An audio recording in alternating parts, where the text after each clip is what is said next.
So this was the big clump of rhubarb that I was given, and in this video I'm going to show you how to divide it.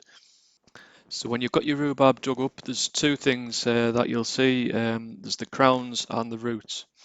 Now the crowns is where the rhubarb are going to sprout, and obviously the roots is the roots. So one thing to mention here is when you're dividing it, you will cut through and break the roots.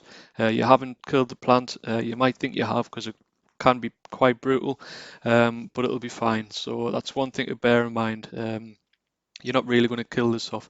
So I start by loosening the soil, try to get as much soil off the roots as I can, just so I can see where we're at, and I'll in a better position to make an informed choice as to which parts I'm going to section off. So just spend a little bit of time doing this.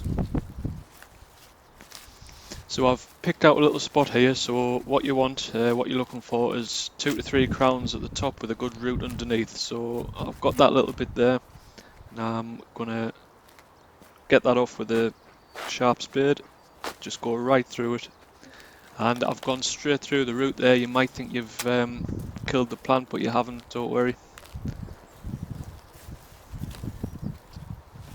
Put that to one side and looking for the next one. So a couple of crowns at the top with a good root underneath, and straight through with the spade.